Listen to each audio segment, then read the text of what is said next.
नमस्कार, स्वागत है आपका इन लाइव 24 न्यूज़ चैनल के सुबह के समाचार में। तो चलिए शुरुआत करते हैं देश और विदेश से जुड़ी खबरों से। कोविड-19 संकट, टेस्ट की संख्या तो बढ़ी मगर कोरोना के संक्रमण की रफ्तार भी हुई तेज। तो चलिए आपको बताते हैं आंकड़े। देश में लॉकडाउन के चौथे चरण में आर्थिक गतिविधियां शुरू होते ही कोरोना के संक्रमण में इजाफे का रुझान है। शुक्रवार को रिकॉर्ड 6088 मरीजों की बढ़ोतरी हुई है। इधर कोरोना की जांच में तेजी आई है और रोजाना 1 लाख से भी ज्यादा नमूनों की जांच हो रही है। पिछले 2 दिनों के आंकड़े देखें तो जांचे गए नमूनों की पॉजिटिव होने की दर 5.6% तक पहुंच गई है, जबकि पूर्व में ये 4% के करीब स्थिर थी। 6000 से अधिक मरीज, ये पहला मौका है जब एक दिन में 6000 से ज़्यादा मरीज सामने आ रहे हैं। लेकिन पिछले एक सप्ताह से देखें तो मरीजों की दैनिक बढ़ोतरी 5000 या इससे अधिक दर्ज की गई है। इसमें लगातार बढ़ोतरी होती जा रही है।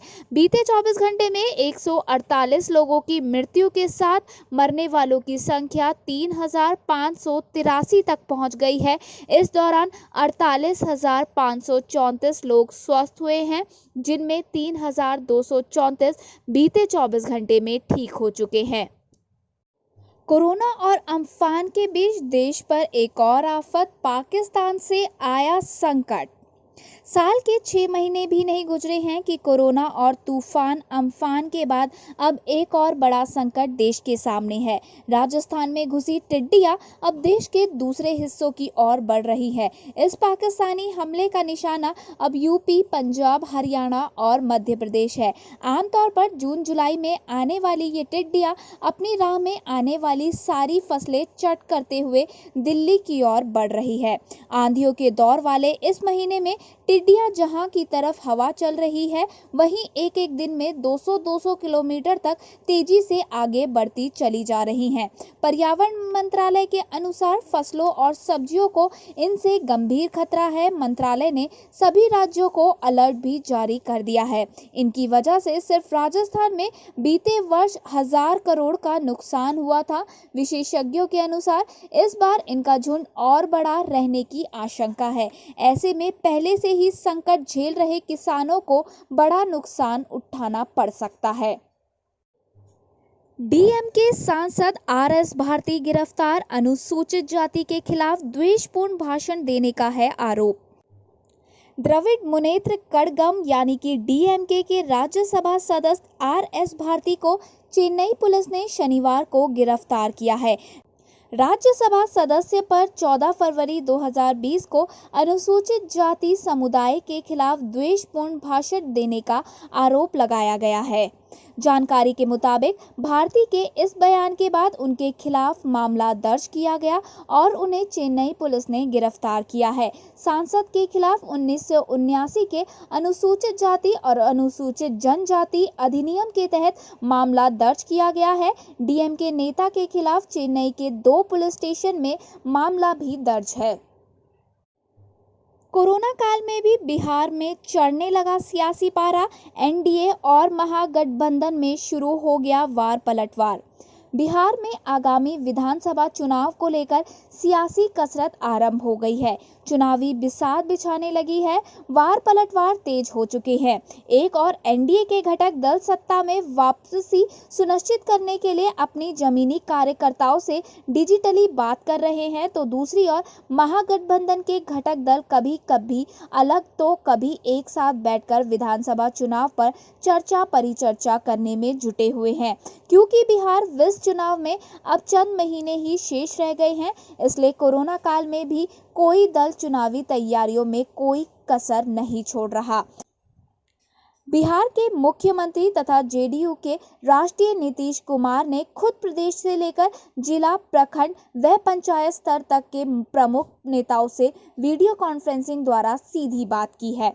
कोरोना में सरकार की ओर से दिए जा रहे राहत कार्यों पर ग्रास रूट से फीडबैक भी लिया जा रहा है और चुनाव के मद्देनजर डिजिटली जनता से जुड़ने की तैयारियों के भी निर्देश दिए जा रहे हैं। अब कश्मीर में हिजबुल की कमान संभालेगा आतंकी अशरफ मौलवी, 10 दिनों में कई हमले की है योजना। कश्मीर घाटी में सुरक्षा बलों ने हाल के ही दिनों में आतंकी समूह हिजबुल मुजाहिदीन के शीर्ष कमांडरों समेत कई आतंकवादियों को ढेर करके बड़ी सफलता हासिल की है। लेकिन खुफिया एजेंसियों को सूचना मिली है कि ये संगठन फिर से सक्रिय हो रहा है और उसने घाटी में 10 दिनों के अंदर कई आतंकी हमले को अंजाम देने की योजना बनाई है। खुफिया एजेंसियों का कहना है कि वे बड़े पैमाने पर आतंकी हमले को अंजाम देने की योजना बना रहे हैं और वे सुरक्षा बलों को निशाना बनाएंगे। एजेंसियों ने कहा है कि कमजोर पड़ रहे हिजबुल का मुख्य लक्ष्य घाटी में विभिन्न स्थानों पर तैनात सुरक्षा बलों पर हमला करने के साथ ही उनके हथियारों को लूटने का भी है। एक से दूसरे राज्य जाने वालों को राहत, 31 मई के बाद खत्म हो सकता है सीमा प्रतिबंध। लॉकडाउन के चलते मजदूरों के पलायन के कारण आर्थिक गतिविधियों को शुरू करना तो मुश्किल हो रहा है, साथ ही मजदूरों को रोजगार उपलब्ध कराना भी चुनौती बन चुका है। लॉकडाउन के चौथे चरण के बाद यानी 31 मई के बाद राज्यों की सीमाओं का प्रतिबंध खत्म हो सकता है। दूसरी तरफ घरों तक पहुंचे मजदूरों को वहीं पर रोजगार देना केंद्र में उच्च स्तरीय कोशिशें शुरू हो चुकी हैं। इसके लिए सामाजिक कल्याण व अधिकारिता मंत्री थावरचंद गहलोत की अध्यक्षता में मंत्रिमंडलीय समूह बनाया गया है। लॉकडाउन के चौथे चरण में पहुंचने के बाद और छूटों के साथ आर्थिक गतिविधियों को शुरू करने में बड़ी बाधा मजदूरों की कमी का होना है।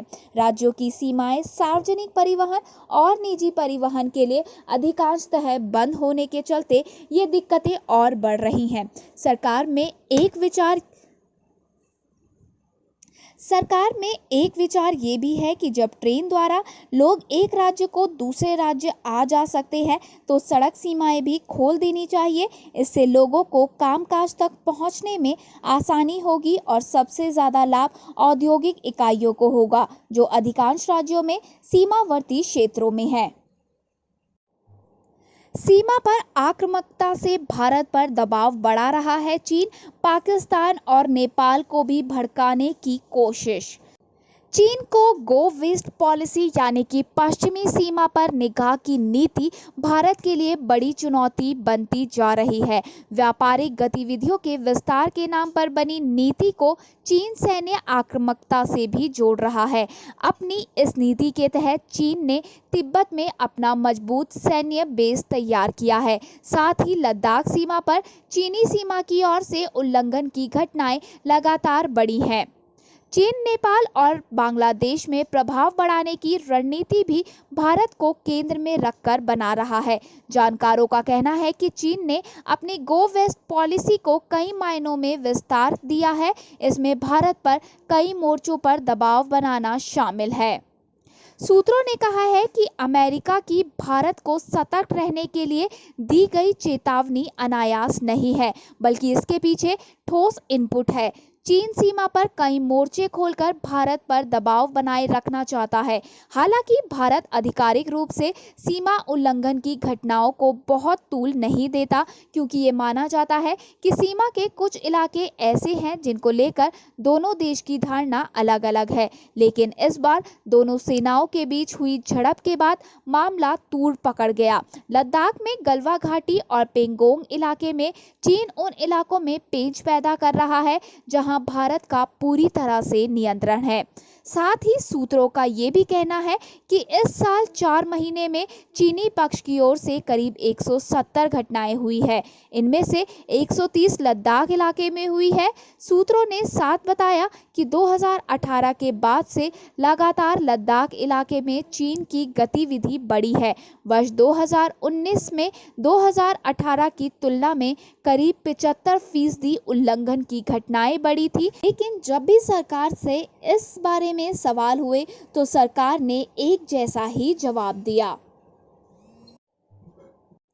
ईद उल फितर 2020 शनिवार को ईद का चांद देखने का ऐलान। चांद दिखा तो 24 को ही मनेगी ईद। बिहार के फुलवारी शरीफ में इमारत-ए शरिया व खानका मुजीबिया ने शनिवार को ईद की चांद देखने का एहतिमाम करने का ऐलान किया है। वहीं इमारते शरिया के काजी शरीयत मोहम्मद जसीमुद्दीन व खानकाए मुजबिया फुलकावारी शरीफ के प्रबंधन कादरी ने प्रेस रिलीज जारी कर ईद उल फितर की चांद देखने का शनिवार को ऐलान किया है। इस दौरान कहा गया है कि शनिवार को ईद की चांद होती है तो रविवार को ईद मनाई जाएगी। अगर शनिवार को चांद नहीं देखा गया तो सोमवार को ईद मनाया जाएगा। इससे पहले 22 मई शुक्रवार को जुमातुल विदा की नमाज पढ़ी गई। कोरोना वायरस महामारी लॉकडाउन के चलते ज्यादातर मस्जिदें बंद रही, लेकिन दिल्ली की शाही जामा मस्जिद सोशल डिस्टेंसिंग का पालन करते हुए प्रमुख रोजेदारों ने नमाज अदा की। इस मौके पर जामा मस्जिद के शाही इमाम बुखारी ने कहा कि जुमा अलविदा की नमाज में बहुत सारे लोग मस्जिद में आकर नमाज अदा करना चाहते थे, लेकिन उन्होंने घरों से ही नमाज पढ़ने की अपील की। उन्होंने बताया कि यहां जामा मस्जिद स्टाफ के परिवारों के कुछ सदस्यों ने यही नमाज पढ़ी। देश में पुलिसकर्मियों, अर्धसैनिक बलों और स्वास्थ्य कर्मियों को दी जाएगी हाइड्रोक्सी क्लोरोक्वीन दवा। कोरोना वायरस महामारी से लड़ाई में पहली पंक्ति में खड़े कोरोना योद्धाओं को अब हाइड्रोक्सी क्लोरोक्वीन दवा दी जाएगी। देश में कोरोना ड्यूटी में तैनात पुलिसकर्मियों और अर्धसैनिक बलों, कंटेनमेंट जोन और विभिन्न जगहों पर पहली पंक्ति में खड़े होकर काम कर रहे कर्मचारियों को ये दवा उपलब्ध कराई जाएगी। इसके अलावा जिन अस्पतालों में कोरोना वायरस के मरीज भर्ती नहीं है, वहां काम कर रहे स्वास्थ्य कर्मियों को भी ये दवा लेनी होगी। बता दें कि ICMR, स्वास्थ्य मंत्रालय, एम्स और नेशनल इंस्टीट्यूट ऑफ वायरोलॉजी सहित कुछ संस्थानों के शुरुआती अध्ययन में पता चला है कि हाइड्रोक्सी क्लोरोक्वीन के सेवन से कोरोना संक्रमण का खतरा कम हुआ है।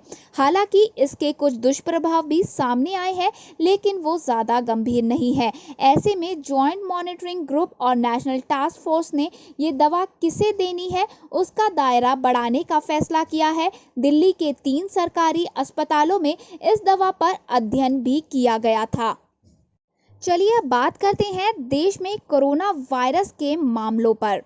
देश में कोरोना वायरस के मामले बढ़कर 1.25 लाख के पार पहुंच गए हैं।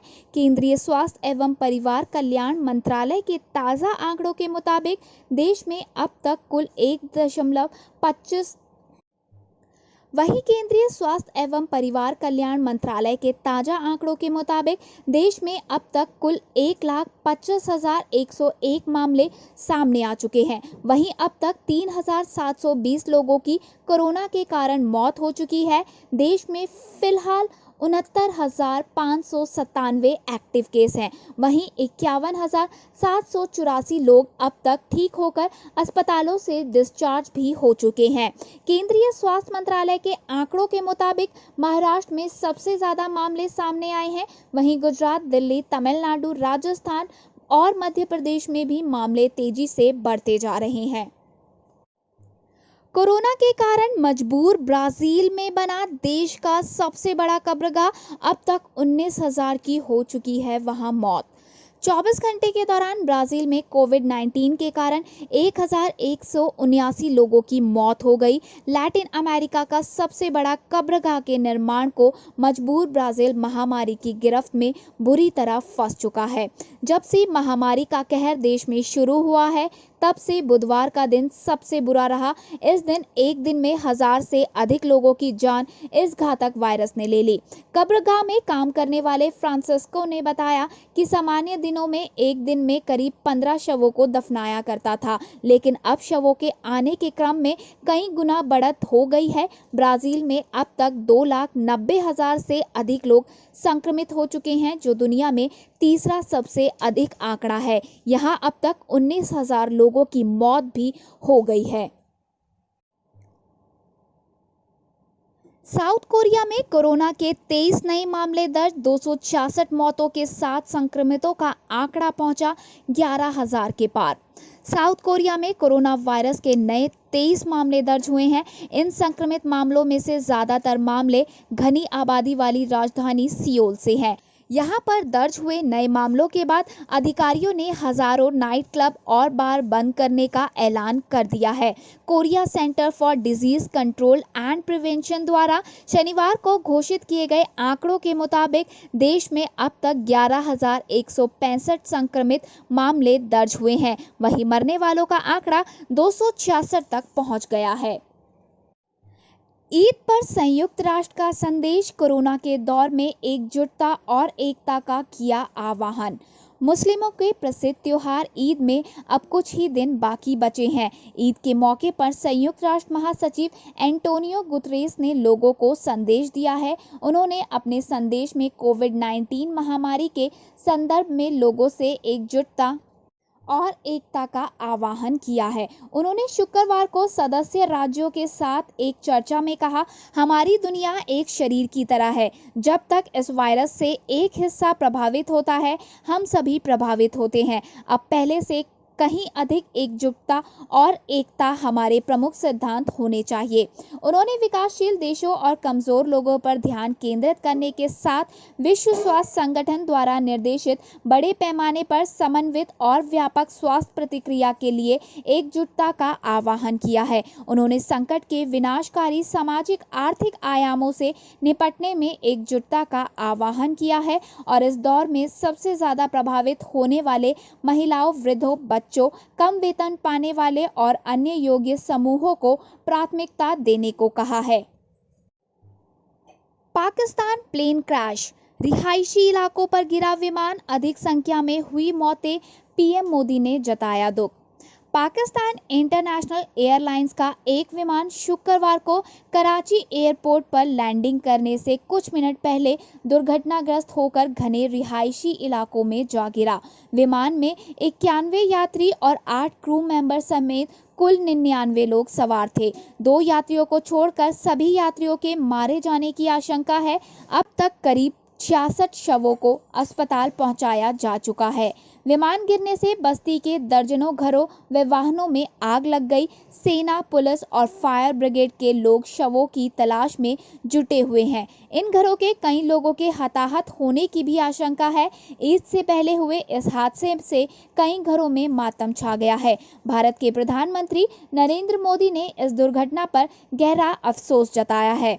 लॉकडाउन के चलते पाकिस्तान में करीब एक हफ्ते पहले ही विमान परिचालन को छूट मिली है। पाकिस्तान इंटरनेशनल एयरलाइंस के प्रवक्ता अब्दुल्ला हाफिज ने बताया कि PK 8303 फ्लाइट 91 यात्री और 8 क्रू मेंबर के साथ लाहौर से कराची आ रही थी। करीब 15 साल पुराने एयरबस A320 विमान को कैप्टन सज्जाद गुला उड़ा रहे थे। यात्रियों में 31 महिलाएं और 9 बच्चे भी शामिल थे। प्रवक्ता के अनुसार पायलट के अनुसार 2:37 समय पर लैंडिंग में दिक्कत की बात एयर ट्रैफिक कंट्रोल को बताई गई थी। एयरपोर्ट के सूत्रों ने बताया कि कराची एयरपोर्ट के दोनों रनवे खाली थे। ATC से संपर्क होने पर पायलट ने कहा कि वो लैंडिंग का प्रयास कर रहा है लेकिन सफल नहीं हो पा रहा। पायलट व ATC के बीच दर्ज बातचीत के अनुसार पायलट ने दोनों इंजनों के ठप होने की जानकारी दी। इसके बाद उसने फिर एक बार प्रयास किया और 12 सेकंड बाद आपात स्थिति का संकेत दिया। एक प्रत्यक्षदर्शी का कहना है कि विमान का पर मोबाइल टावर से टकराया। इसके बाद विमान घरों पर जा गिरा। मेमोरियल डे के मौके पर घर से बाहर जाने को तैयार है अमेरिकी, संक्रमण का खतरा बढ़ा। कोरोना वायरस की वजह से लागू हुए लॉकडाउन से उबरने के लिए लाखों अमेरिकी तैयारी कर रहे हैं। वो मेमोरियल डे सप्ताहांत को मनाने के लिए बीच कुक आउट और परिवार के साथ बाहर जाने के बारे में सोच रहे हैं।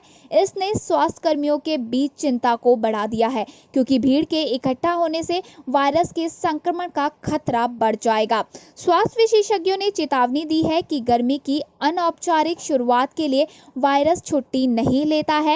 Centre for disease control and prevention ने सुझाव दिया है कि लोगों को घर पर रहना चाहिए, भीड़ से बचना चाहिए और अपने परिवार या दोस्तों के साथ फोन या वीडियो चैट के जरिए बातचीत करनी चाहिए। तंजानिया के राष्ट्रपति ने कहा, वायरस को प्रार्थना के जरिए हरा दिया गया, लेकिन फिर भी उठ रहे हैं सवाल। कोरोना वायरस तेजी से दुनिया भर में अपने पांव पसार चुका है। हर देश अपने स्तर पर इस वायरस से लड़ने में जुटा हुआ है, लेकिन कुछ देशों पर वायरस से निपटने के तरीकों को लेकर सवाल खड़े हो रहे हैं। पूर्वी अफ्रीकी देश तंजानिया में ऐसा ही मामला सामने आया है। इस महीने की शुरुआत में एक दिन में 50 तंजानियाई ट्रक ड्राइवर कोविड-19 से संक्रमित पाए गए। इन सभी ड्राइवरों ने पड़ोसी देश केन्या की यात्रा की थी। दूसरी तरफ देश के राष्ट्रपति ने इस बात पर जोर दिया कि तंजानिया ने प्रार्थनाओं के जरिए वायरस पर जंग जीत ली है। राष्ट्रपति जॉन मागुफुली उन सभी लोगों को हिरासत में ले रहे हैं जो लोग वायरस से लड़ने में देश की क्षमता पर सवाल खड़ा कर रहे हैं। सरकार की आलोचना करने वालों को गिरफ्तार किया जा रहा है और विपक्षी नेताओं और मानवाधिकार कार्यकर्ताओं के फोन टैप किए जा रहे हैं। पिछले 3 सप्ताह से तंजानिया में वायरस से संक्रमित लोगों की संख्या में कोई बदलाव नहीं आया है। अंतर्राष्ट्रीय समुदाय के मन में ये डर बैठा जा रहा है कि कहीं तंजानिया की सरकार महामारी के बारे में जानकारी छिपाने में तो नहीं लगी हुई। 6 करोड़ की आबादी वाले इस पूर्वी अफ्रीकी देश में अब तक 500 के करीब लोग इस खतरनाक वायरस की चपेट में आए हैं, जबकि दुनिया भर के देशों में इस महामारी का प्रकोप विकराल है। पाकिस्तान की चाल को मालदीव ने किया नाकाम, कहा भारत में नहीं है कोई इस्लामोफोबिया। पाकिस्तान कोरोना महामारी के इस दौर में भी वैश्विक मंचों पर भारत के खिलाफ दुष्प्रचार फैलाने से बाज नहीं आ रहा। हालांकि इस बार भी मुंह की खानी पड़ी है। संयुक्त राष्ट्र में ऑर्गेनाइजेशन ऑफ इस्लामिक कॉरपोरेशन की वर्चुअल बैठक में पाकिस्तान ने भारत में इस्लामोफोबिया फैलाने का आरोप लगाया। इस पर मालदीव ने न केवल कड़ी आपत्ति जताई, बल्कि कहा कि सोशल मीडिया प्लेटफॉर्म्स पर कुछ लोगों की तरफ से कही बातें 130 करोड़ भारतीयों की राय नहीं मानी जा सकती।